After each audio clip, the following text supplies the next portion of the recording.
Nigeria's Independent Corrupt Practices and Other Related Offences Commission, ICPC, and the Economic and Financial Crimes Commission, EFCC, asked court to dismiss Keamo's suit seeking Atiku's probe and prosecution. First batch of Nigerians stranded in Sudan arrive in Nnamdi Azikiwe Airport, Abuja, today. House of Representatives urges the Independent National Electoral Commission, INEC, to remove dead and non-existing people from its voters' register. And outside of Nigeria, Tanzania unveils plan to construct the longest bridge in Africa to boost trade. And Kenya coalition party supporters Azimio la Umoja protest cancellation of demonstration. Tonight, the Labour Party finds itself under the spotlight once again after the announcement of the suspension of 12 party members for alleged anti-party activities and unruly behavior against the Lamidi Apapa-Led Labour Party. Kenneth Okonkwo, spokesperson for the Labour Party Obi-Datti Presidential Campaign Council, one of those supposedly suspended, joins me shortly. Welcome to Politics HQ. I'm Tolulope, Adeleru-Balogun.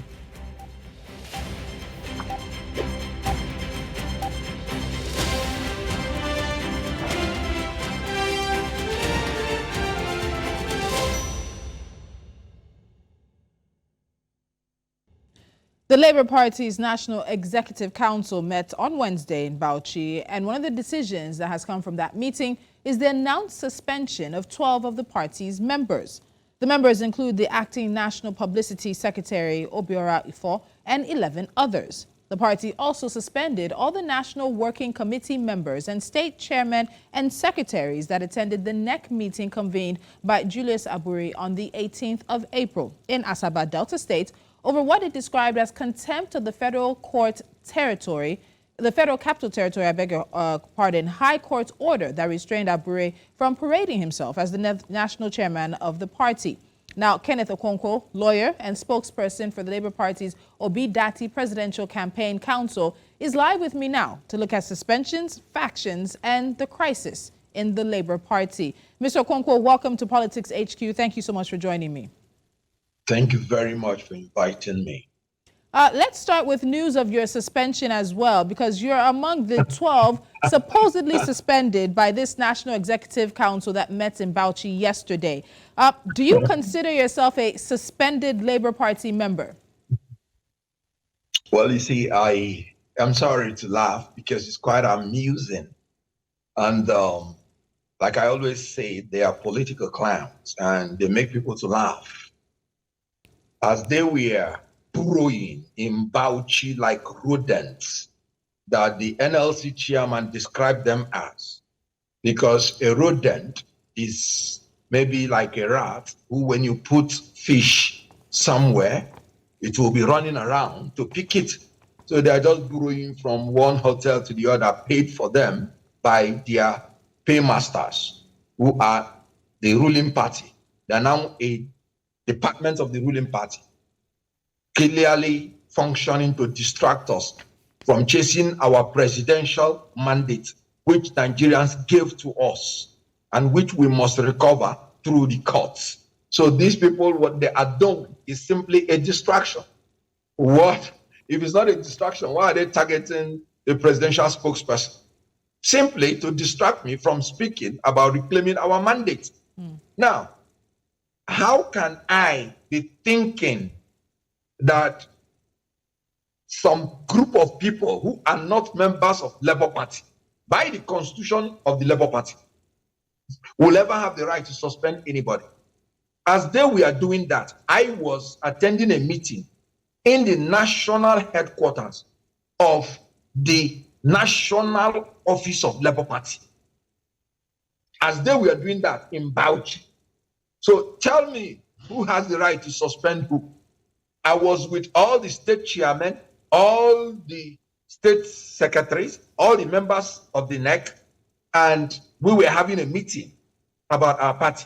And they were burrowing in Bauchi. And they were saying that they are suspending people. Okay. So please, what authority are they doing that? And let me state one thing clear. There is no crisis in Labour Party. There is no faction in Labour Party. Because the process by which national officers of Labour Party emerge is there, clearly stated in the Constitution of Labour Party. And I'm talking about Article 13, 1B IV. It is only the National Convention that has the right to elect or remove the national officers of Labour Party. Please, is there anybody amongst them there that is elected by the National Convention? And if there is a vacancy, the national officers, among the national officers, it is the NEC by Article 13, 2B XVI. It is the NEC that has the right to replace any national officer that was removed. And if there is need for disciplinary action, it is still the NEC by the authority of Article 13, 2B XVI that has the right to remove the person. So please, did we tell you at any point in time that our national chairman was removed by our party? Do you know what it takes to remove a national chairman of the Labour Party? 2/3 of the National Convention. Did we ever tell you at any point in time that our party removed our national chairman? And then did we tell you that we elected ever by the NEC and by the convention those people parading themselves in Bauchi? So, Mr. Okonkwo, no, we did not. Mr. Okonkwo, I have to bring in the question or the issue then of the Federal Capital Territory High Court order that has restrained Julius Abure from parading himself as the national chairman of the party, because that seems to be the basis which Lamidi Apapa and those who are supporting him are saying that he is now the one in charge of the Labour Party. So I need you to speak to that judgment, or at least that court order. Good. First of all, is there any order anywhere in the whole world that gave the person you just called any power to take over the national office of Labour Party or become the national chairman? Is there any order anywhere in the world? None. Good. So you brought to my notice about an order of a federal high court in Abuja. Let me bring to your notice that there is an order of a Benin High Court that restrained the person you just called and all his cohort from ever meddling with the functioning of the national officers of Labour Party. And if there are two orders from courts of coordinate jurisdiction, the person involved has the right to choose the order he would choose to obey, especially when one court order has jurisdiction and one does not. The issue that arose for consideration in the Federal Capital Territory, and I'm talking about paragraph 1 of the originating summons in the Federal Capital Territory, is about the purported suspension by some fake people in Benin, in Edo, particularly in the ward, ward 03, Arwe, Uromi, Isha, Northeast local government, purportedly suspending the national chairman. That is what was before the Federal Capital Territory, paragraph 1 of the originating summon. Now, the Supreme Court is clear that it is only the court where the cause of action arose that has the jurisdiction to entertain any matter. So the FCT High Court has no jurisdiction to dabble into the matter that started in Edo State. It is the High Court in Edo State. And the High Court in Edo State has rightly restrained the people you are calling and all their cohorts of distractors from ever restricting the national chairman from carrying on his duty. Okay. Now, let me come again about the FCT High Court order. There are 3 paragraphs only in the originating summons. The remaining 2, they are purported criminal allegations of forgery and so-called some allegations, perjury, criminal stuff by the police, by the information by the police. And the police made it clear that please don't use this information for anything we are not going to be liable if you use this information for anything. It is purely for information purposes only, because we have not heard from the other party. And our legal department has not even given us advice on what to do. Police said this in the information. Please don't use it. And the person that requested for that information is not even a claimant. And you know the funny thing? The claimants in the FCT High Court, they are still the ward executives from a Edo state. So now the Supreme Court is very clear. And I'm talking about the case of Suleiman and APC, 2023, 5 Nigerian Weekly Law Reports, part 1877. The Supreme Court is very clear. A court cannot try criminal allegations with originating summons, because originating summons is the process of court you use when there is no disputation as to the interpretation of the facts. So in criminal allegations, where you know you have to prove beyond reasonable doubt, you do not use originating summons.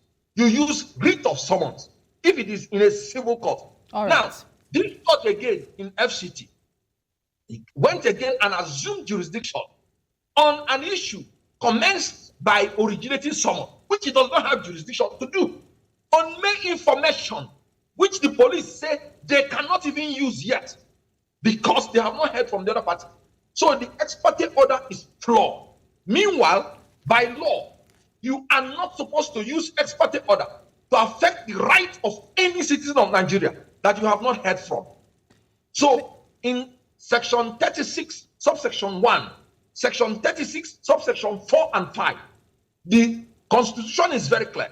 You cannot judge on the civil rights obligation or charge anybody with a criminal offense and make an order without first of all hearing from him. Ex parte order means that you gave an order without hearing from the national parties. You can only use ex parte order to shield yourself from irreparable damage of a superior person trying to damage you, victimize you, before the court has an opportunity to hear him. All right, so you can use. Okay, so Mr. Okonkwo, I want us to move on from that. Mr. Okonkwo, please just bear with me. I want us to. In that originating summons, there was nothing in the originating summons that was talking about the legal rights of the claimants. Nothing. So they simply used the originating summons to destabilize Labour Party, to distract us, and to come against Labour Party, to behead a human being. That is legal blasphemy. So let me take you up from with that. You've talked about this being a distraction, an attempt to destabilize the party and behead the party. But at the very beginning of this, you said that there's no crisis in Labour Party. But you also told me that this is basically individuals moving around at the behest of paymasters in an attempt to destabilize the party. Does the party, or rather you at this point, because there have been counter accusations, and we'll get to some of the accusations against you, but this accusation you've made, is there evidence of that? That there are those outside of the party who are paying individuals or a faction in the party to attempt to destabilize and distract Labour Party from pursuing its case at the tribunal? Absolutely. That's absolute. That's what I say. And I stand by. They are being paid and they are doing the work of their paymaster. Otherwise, what was the urgent thing in going to court to seek an ex parte order? What right do they have that is being infringed on, that they will go and look for ex parte order? None. Did any of them tell you that he was the national chairman before getting the ex parte order? None. So why am I saying it's a distraction? Because why did they sit down now and say they are suspending the presidential spokesperson? Am I an executive of the party? They are targeting our presidential election tribunal. That is just what they are doing, nothing else.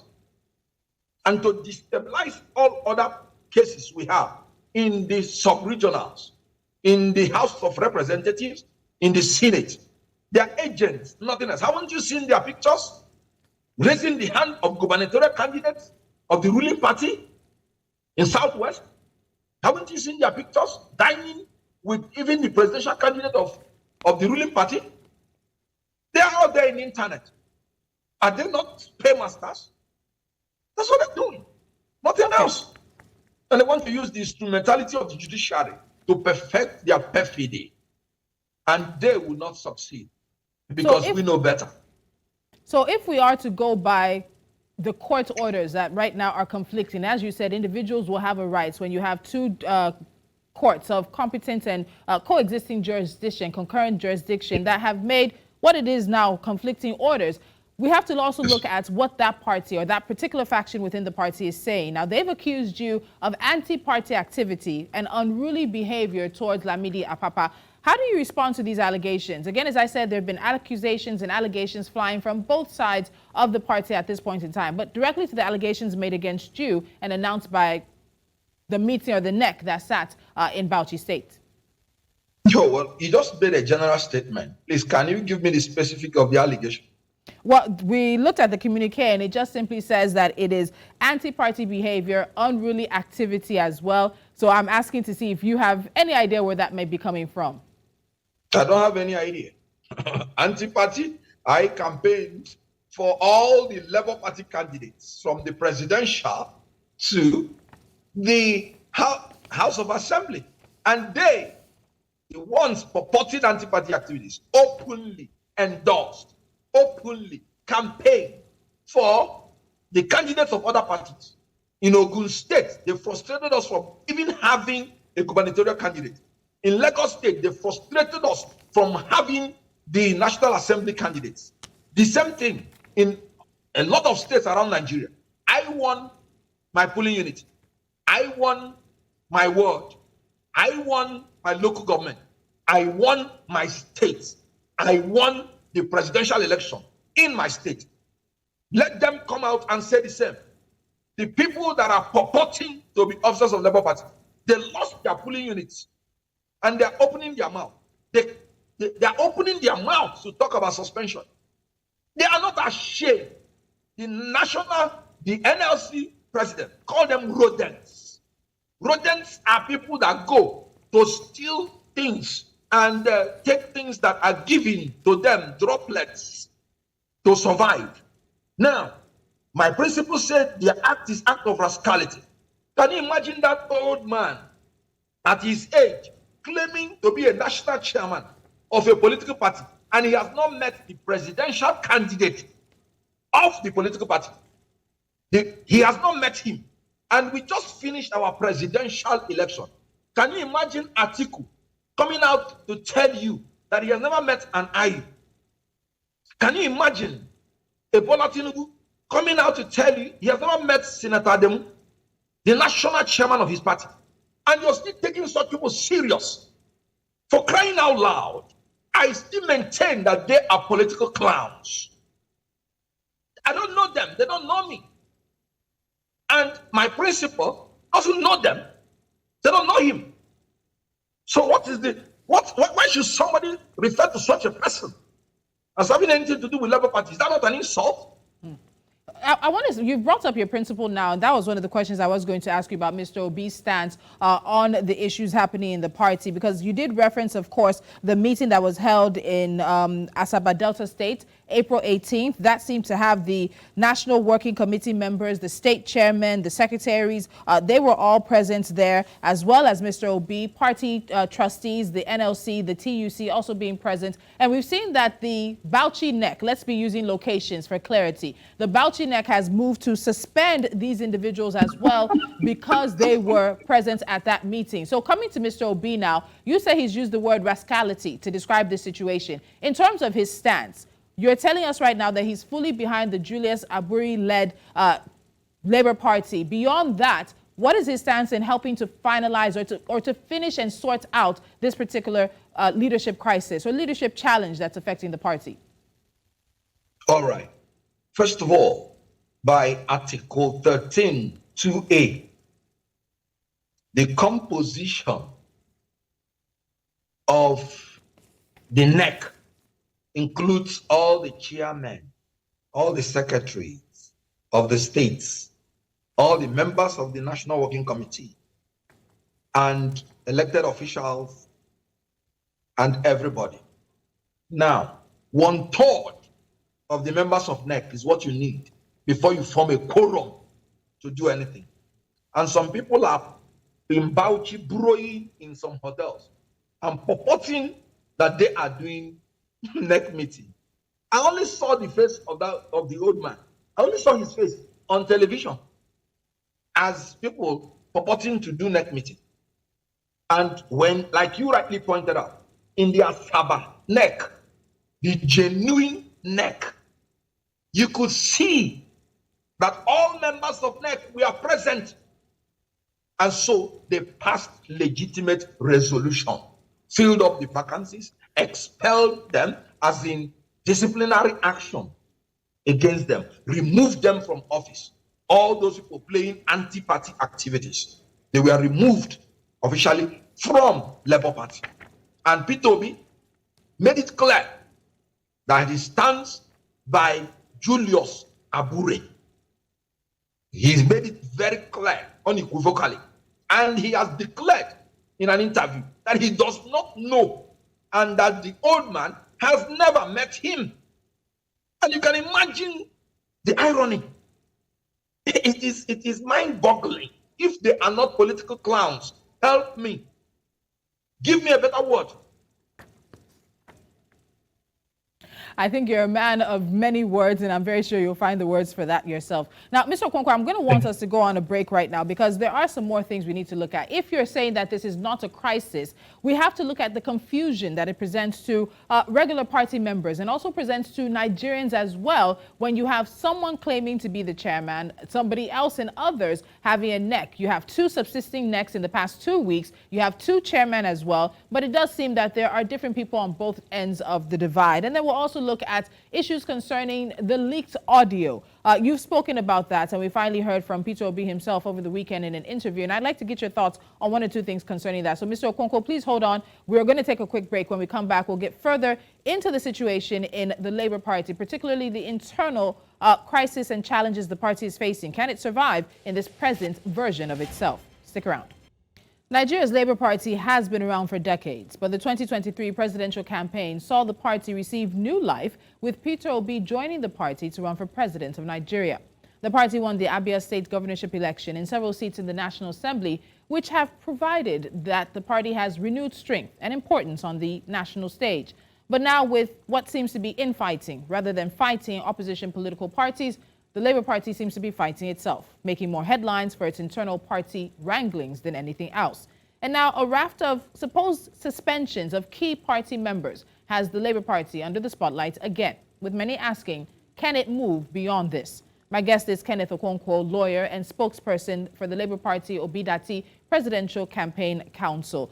Mr. Okonkwo, let's pick up where we left off. And there was a bit of conversation around your presidential candidate, Mr. Obi. And in the past month or so, he's found himself in the midst of a storm. And that storm comes from an audio which was leaked in early April, which seemed to shift the focus from the party's challenge of President-elect Tinubu's victory to statements Mr. Obi made in the run-up to the elections. And those statements were made in a private conversation with Bishop David Oyedepo. But now, Catch Ononuju, an advisor to Mr. Obi, told me on Politics HQ then that the audio was a deep fake. But you on social media, you acknowledged that the conversation was real, but that it was being spun out of context. And then just a few days ago, Mr. Obi did acknowledge that the conversation did in fact take place. And people are continuing to ask the question, what did he mean by describing the situation as a religious war? Let's start from there. Right. First and foremost, thank you for that. And let me state it clearly. I neither confirmed nor denied anything about that tape. When I listened to that tape first, what I did was to listen carefully about what they said was the conversation.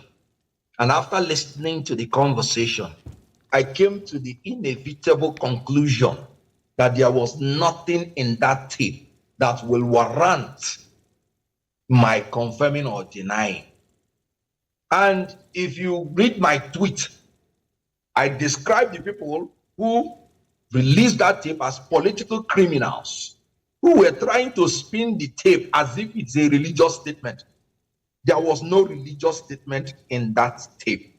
First and foremost, you mentioned the issue of religious war. Let me state it clearly that in Christianity, there is no basis for any physical religious war. None at all. In Christianity, and I'm talking from the book in the Gospel of Matthew to the Amen in Revelation, there is no space, there is no reason, and there is nothing about physical religious war in Christian theology. I talk as a student of theology. When a Christian is talking about anything war, he's talking about spiritual warfare. In 2 Corinthians 10:4, he said, the weapons of our warfare are not carnal, but mighty through God to the pulling down of strongholds. The weapons of our warfare are not physical. Jesus Christ made it clear that the kingdom he brought on earth is the kingdom of heaven, and it has nothing to do with earthly kingdom. In Christianity, religious leaders are divided and separated from political leaders. It's only political leaders that can declare war. Religious leaders can only pray.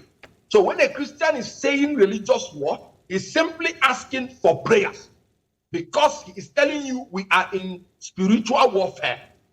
And a politician talking to a religious leader in Christianity, only two people discussing in a private conversation, and you're talking about incitement. Are you not unintelligent? Who and who is inciting who in a discussion of two persons that is meant to be private? So look at what they said, that Oyedeko said, which I love so much. He said, all Nigerians have equal stake in this nation, and nobody should tell anybody that he's dashing anything to somebody. So what is wrong with that? And people who are saying religious war forgot that in that same tape, my principal said he visited the traditional ruler of Ofa, who is a Muslim, a politician, talking about votes for people to support him in election, and somebody is saying religious statement. Let me say it again, that I'm not confirming or denying. I watched, listened to that conversation, and for the upteenth time, I became very proud of my principal again. They said they have been following what he was saying, and for 3 years, that is the best they can bring out. A politician asking for votes from people. Meanwhile, when they followed the presidential candidate of APC, they brought out about his being a drug baron, convicted by a court in North 10 District of Illinois, which we are in the petition fighting, and the APC has not denied it. When they followed the presidential candidate of PDP, they brought out the SPV, where he was using SPV to siphon Nigerian money. And now the only thing you say you brought out about my principal is that he is asking people to help him in an election. This person they are talking about religious anything is a man that has a Muslim ADC from Kano, Idris Mohammed, the name. He had the commissioner of police, a Muslim from Kano. This is a man that built mosques for Muslims. This is a man that sent people to Mecca on Hajj when there was flood in Anambra State. This is a man that sheltered and quartered the Hausa community in the government house. And it was the Nation newspaper that said this. Okay. Now, this is the man who said, vote for me, not because I'm an Igbo, not because I'm a Christian, but because I'm a man of competence, character, and capacity. And Mr. somebody is talking about religious war. Let me tell you who is preaching religious war. Mr. Okonkwo, because of time. Presidential candidate, Muslim. Mr. Vice presidential candidate, Muslim. Senate president, Muslim. Speaker of the House of Representatives, Mr. Okonkwo, I need you to hear me. Muslim. Hey, Mr. Okonkwo, I need you to hear me. Because of time, we need to be able to move on to some other issues because of time. But I will come back to what you said about the presidential candidates of the PDP, allegations there, as well as the president-elect now. That issue around conviction and return of money, there's clarity there. The party has said he's not convicted. He was not convicted by U.S. courts, but yes, he did return money as part of a deal with the government. So I need us to move forward. I need us to move forward because of time. Is a fine. Returning money is a fine. I need us to move forward because of time, so that we can get to a number of other issues before our time elapses. Before our time elapses, let's go back to one of the main criticisms of the party, and that, of course, has been an issue of a lack of party structure. It was a major criticism, and I do believe the last time we spoke, we also spoke about that. But there are those who are pointing to some of these internal issues right now, and it's reaffirming their criticisms of the party lacking a structure, that if it was a bigger party, or a party that had been around and had been in power, and tasted power in any ramification, some of these issues would not be happening. So would you agree, well, possibly not agree, but what do you think about the criticisms of this being a structural issue in the party, or as you have alluded to, you think it's much more than that? No, in democracy, the people are the structure. The people are the ones that decide. We have never lacked structure in Labour Party. You describe Labour Party as a party that has come of age by your own description. And I agree with you. We've had a governor in Mimiko. We've had members in National Assembly, in state assemblies, councillors. So we don't have a problem with structure. What the problem we have is the invasion of our privacy by men and women, both by the ruling party, that are threatened by our petition in court to destabilize us, to claim our mandate. What structure? No party won more states than us in the presidential election. So what structure? They stole our election, at least the one that IREV has reported. In Rivers State, in Plateau, they did the same thing. They swapped our votes. So we won in FCT. None of them got 25%. We won in Lagos, commercial capital, federal capital. So what structure? The people that have the structure of corruption and criminality and impunity, they could not perform better than us. So we are the first force in Nigeria. That is why they are doing everything possible to distract us, to divide us, to disintegrate us. But you know what?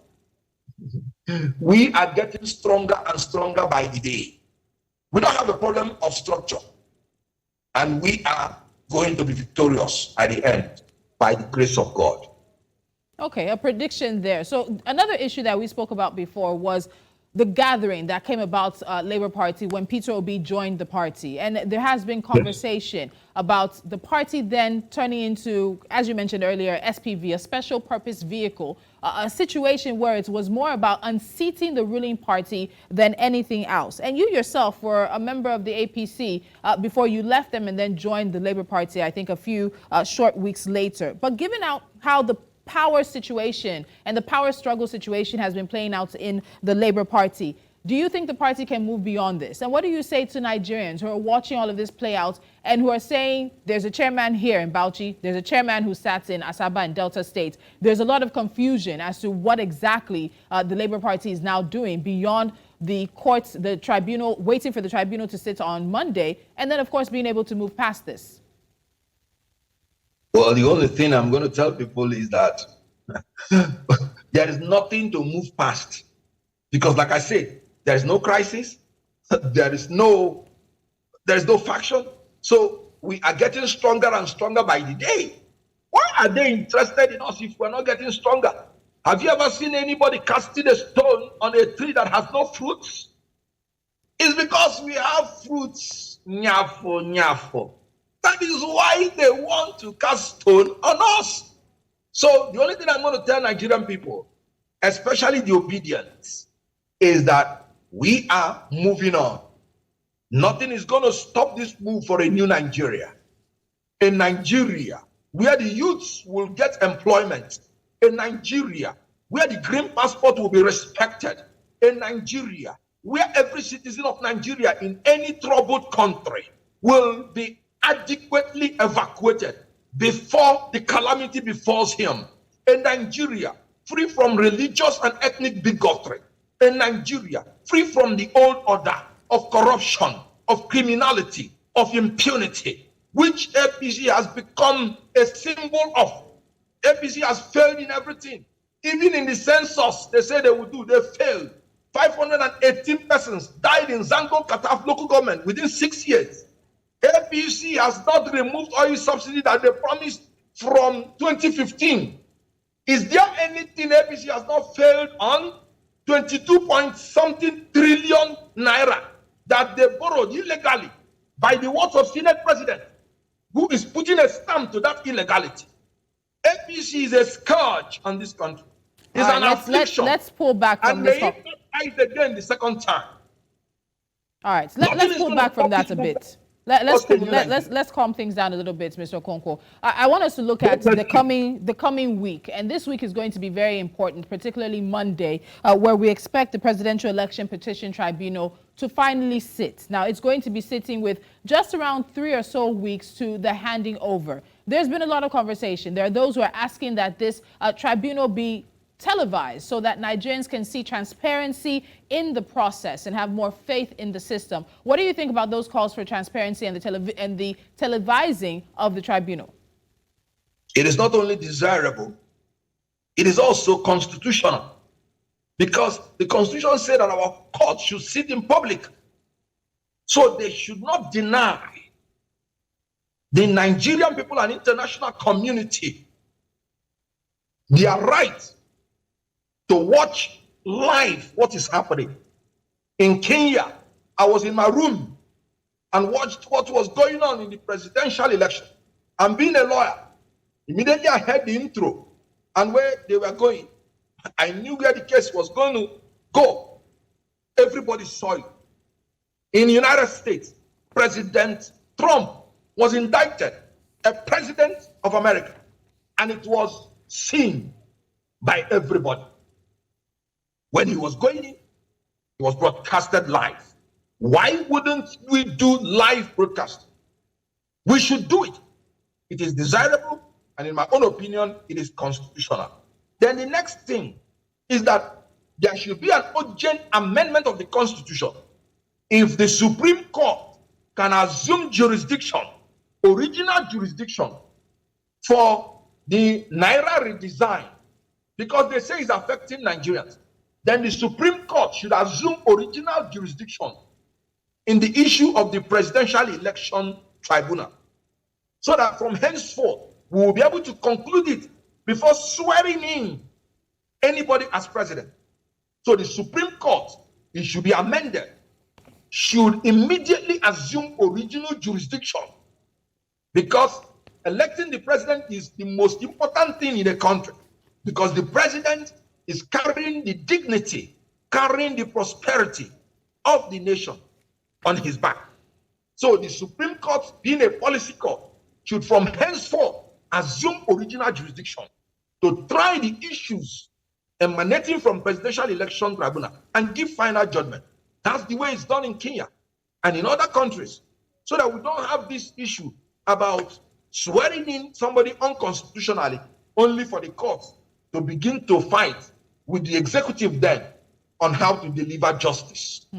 So please, that is what Nigerians must insist on: public hearing of the presidential election in court, and that election must be concluded, especially the presidential election, before swearing in anybody. All right, Mr. Okonkwo, before I let you go tonight, it's Monday. Many people have been waiting for us. We are definitely waiting for the tribunal to sit as well. What do you think your party's chances are? What do you think Peter Obi's chances are when it comes to this petition tribunal? There is a deadline for once they sit, how long it's meant to take, but that's going to elapse after President-elect Tinubu is sworn in. What do you think the chances are for Peter Obi and the Labour Party at the tribunal? If they should give us justice, if the court of justice will live up to its true bidding of being a court of justice, I will tell you, by the grace of God, Peter Obi will be the next president of the Federal Republic of Nigeria. And it looks like you want to give me a short answer this time around and leave it at that. Thank you so much. No, it's fine. The Constitution is very clear in section 134 2B. If you don't make 25% in the Federal Capital Territory, you ought not to be declared the winner. That one is very express. And but you know, of course, about the nomination of the vice president.